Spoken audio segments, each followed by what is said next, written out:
Welcome to Northern Tales, where silence is broken and every woman's story finds its way back to her own voice. Previously on our story titled, Her Name is Nadia, Not Barren, Nadia's world collapsed under the weight of addiction, trauma, and betrayal. Her family fought to bring her back, while Farouk's unexpected visit shattered her fragile recovery, leaving him outside the psychiatric hospital gate with a secret heavy enough to break a man. Tonight, we step into that secret. Farouk sat in his car, the engine off, the night air thick around him. He wasn't just crying, he sat deep in thought. For the first time in his life, he was truly alone with his thoughts. He had come to the hospital intending only to see her from afar, but deep down, he knew he was looking for something else. Maybe forgiveness or punishment, he wasn't sure. But what he did know was this: everything he had been running from had finally caught up with him. After his fertility test in Malofashi, the one that revealed he could not father a child, the doctor had advised him further evaluation at a bigger hospital.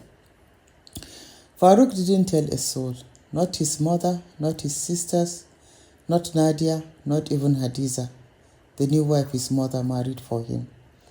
He simply said, "Mama, I'm going to Kaduna to see Nadia."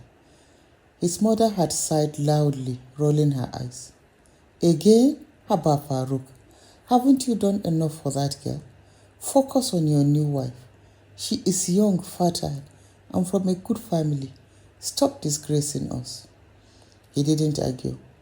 He just walked out of the house, bag in hand, heart pounding, his mind echoing with fear he couldn't name. But instead of going to Kaduna, he drove to Zaria, straight to the teaching hospital.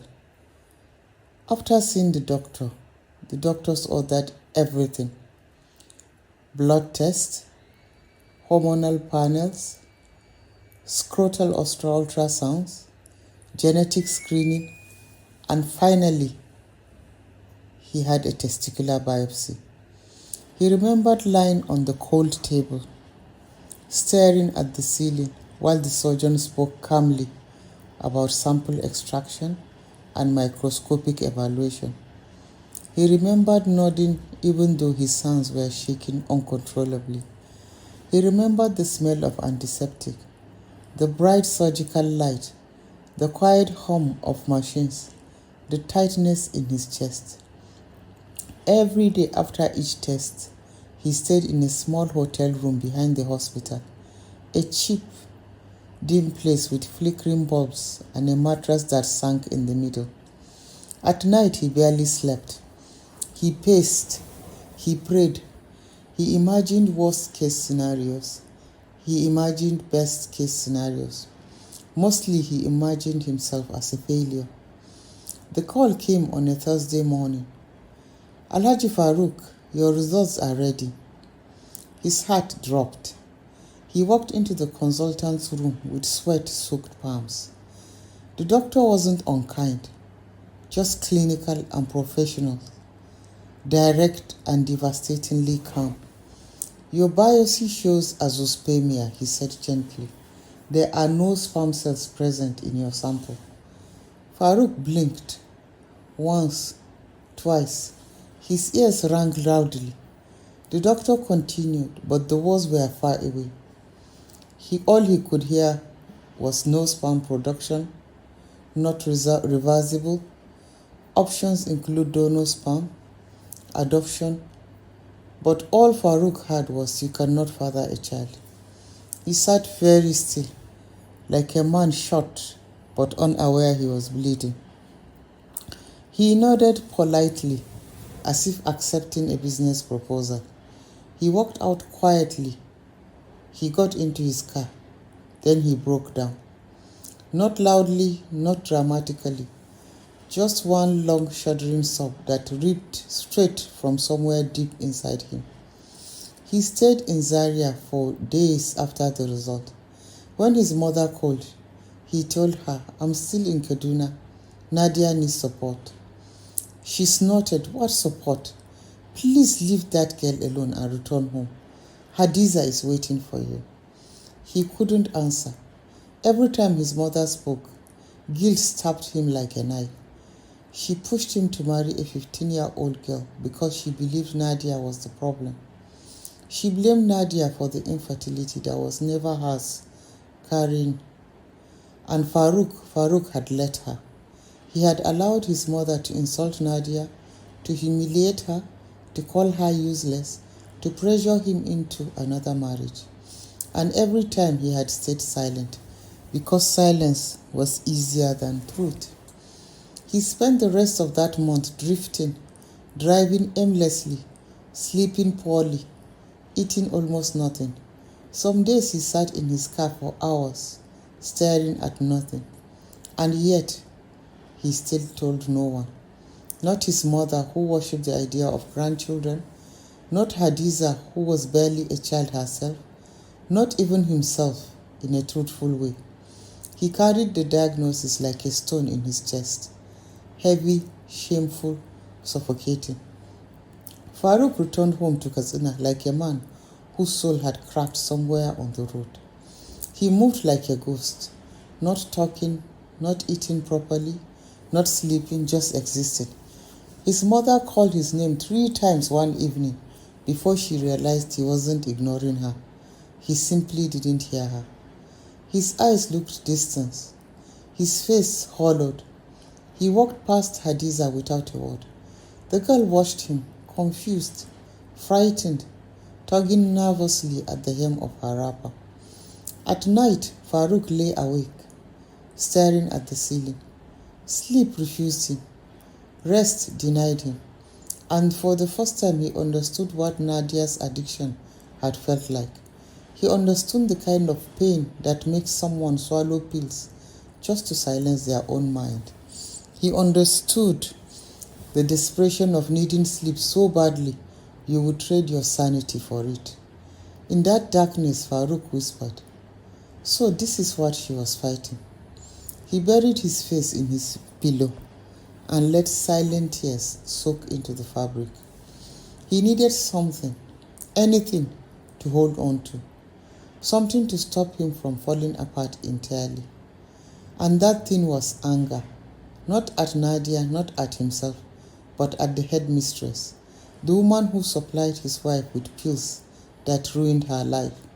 So one morning, driven by a fire he couldn't contain, Farouk stood up, showered, dressed, and left the house without a word. He went straight to the police station.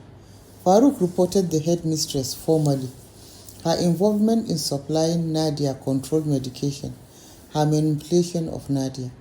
At first, the officers treated it like an ordinary complaint. Domestic dispute meets illegal drug possession. This angered Farouk.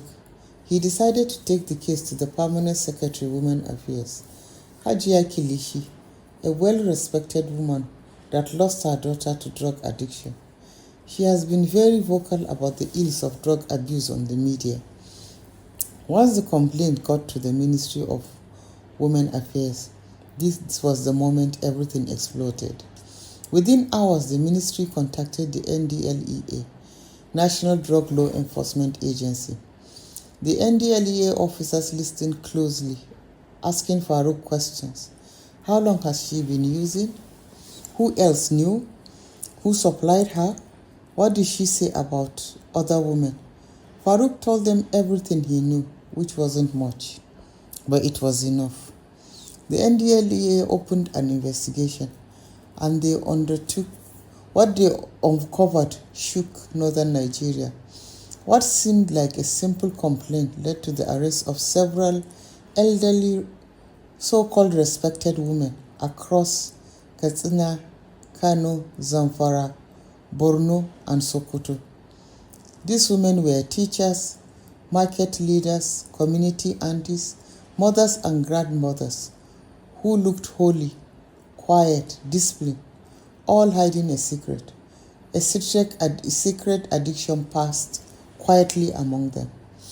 Pills for sleep, pills for pain, pills for silence, pills for their own invisible suffering. Some sold them to younger girls. Some used them themselves. Some hid them for others. It was a network built on shame and survival. And in the center of it was a one man. The NDLEA traced the supply to a man in Sokoto, a man known only by a nickname whispered in markets and women's gatherings. A man who dressed decently, prayed loudly in the mosque, greeted elders with respect, and carried a misbah, prayer beads everywhere. But behind the facade, he was the distributor of thousands of pills to women who had nowhere else to take their pain. When he heard the NDLEA was coming, he fled, crossed the border into Niger Republic thinking he could disappear there. But the agency had already alerted Interpol. He was arrested in Maradi after 2 days' chase.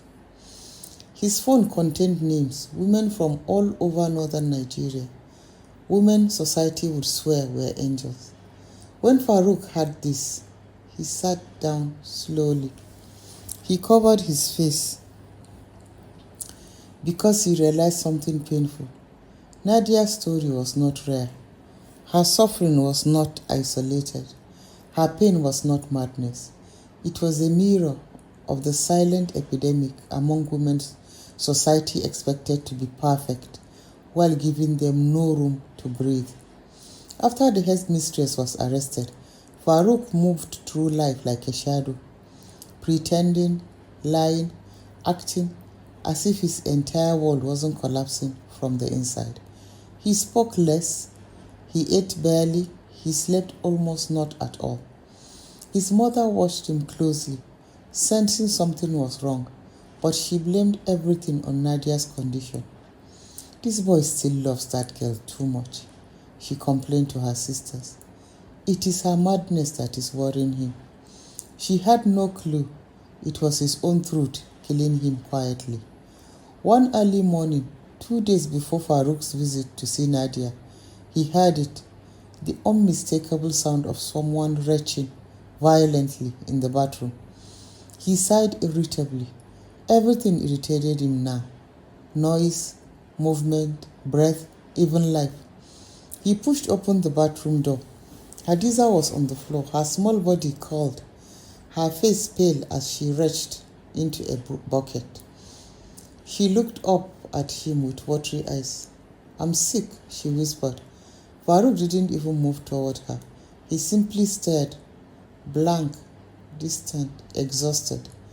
He was too broken to care. He nodded once and walked away. Hadiza remained on the tiles, shaking. His mother spotted him when he came out. "Where is Hadiza? Why hasn't she made breakfast?" He shrugged. "She says she's sick." That got his mother's attention instantly. She marched to the bathroom, dragged Hadiza out gently but urgently, sat her down and began firing questions like bullets. Hadiza answered weakly. Yes, I have nausea. Yes, I also have dizziness and breast tenderness. Yes, I've been vomiting every morning." Farouk's mother froze. Then her eyes lit up with wild, desperate hope. "Allahu Akbar, Farouk. This is it. Wallahi, this is it. Alhamdulillah, Alhamdulillah." She started pacing the house, clapping her hands above her head. "The girl is pregnant. I told you marrying a young wife is the solution." She turned to Hadiza, beaming. "You are carrying my son's child. Allah albarkace ki." Farouk stood there like a man watching his own burial. He said nothing. He felt nothing. Inside him, only a cold, slow terror began to rise. His mother insisted they go immediately to the hospital. She followed them, praying loudly in the car, already imagining baby names. At the hospital, she marched up to the doctor. "Doctor, my daughter-in-law is pregnant. Check her well. This is our miracle." They ran a pregnancy test. It came back positive. The doctor did an ultrasound right there in his office, and he showed them she was pregnant. 5 weeks, 3 days. There was a heartbeat. They could see a baby. His mother screamed with joy, clapping her hands. Alhamdulillah, I knew it. I knew my son cannot fail me. I knew that first wife was the problem. See now, see what a blessed womb looks like. She danced right there in the consulting room, tears in her eyes. I am going to be a grandmother. The doctor smiled politely. Hadiza cried quietly. Farouk didn't move. He stepped outside and dialed the facility specialist in Zaria. His voice shook. Doctor, you said I cannot produce any sperm. None at all. Is it possible that the doctor caught him gently? Alhaji Farouk, I doubt very much that you fathered a pregnancy. Your testicular biopsy showed 0 sperm cells. Your condition is not borderline, it is absolute. Farouk's legs nearly gave out. He leaned against the wall, breathing like someone drowning. Are you sure, doctor? I am certain. I am very sorry. Farouk lowered the phone slowly. His mother was still talking to the doctor inside, planning antenatal visits. He stared at her through the glass. Her joy, her certainty, her pride, and he knew if she ever heard this truth, she would not survive it. Not the shame, not the scandal, not the idea that her son, her only remaining legacy, her only boy, could never father a child. He walked out of the hospital. His mother called after him, Farouk, come and carry your wife home. Farouk, Farouk. He didn't look back. He didn't answer her calls. He switched off his phone and he drove, aimlessly, blindly, desperately. For 48 hours he disappeared. No home, no sleep, no food. Just a man running from the truth that would swallow him whole. When he finally resurfaced, when he finally stopped running, he drove, not home, but to Kaduna Psychiatric Hospital to see the woman he had destroyed, and the envelope clutched in his shaking hand. It was Hadiza's pregnancy test result, dated, stamped, printed. Proof of a child that could not possibly be his. Proof of betrayal, proof of shame, proof of a truth too heavy for any man to carry. And that was why when Nadia screamed at the sight of him, he didn't fight back. He didn't defend himself. Because deep down, he knew he had done worse to himself than anyone else ever could. Farouk sat in the hospital parking lot long after sunset, the envelope still crushed in his fist. The lights from the ward flickered across his windshield, each one a reminder of the life he had shattered. Nadia's, Hadiza's, his own. He finally opened the envelope again. The paper trembled in his hands. 5 weeks, 3 days pregnant, he heard the doctor say again. His throat tightened, his mind screamed. His chest burned with a question he wasn't brave enough to ask. Who? How? When? Who was responsible for this shame? A truth darker than infertility, darker than betrayal, darker than anything he had imagined. You have been listening to Northern Tales, where every woman's story matters. Tonight, the truth began to unravel. Someone knows the truth. What happened to Hadiza? And what nightmare is Farouk about to uncover? Join us in part 8. We post new episodes every Sunday, 6 p.m. West African time. If this story shook you, don't forget to like, share, and subscribe, because somewhere another woman's truth is still waiting to be heard.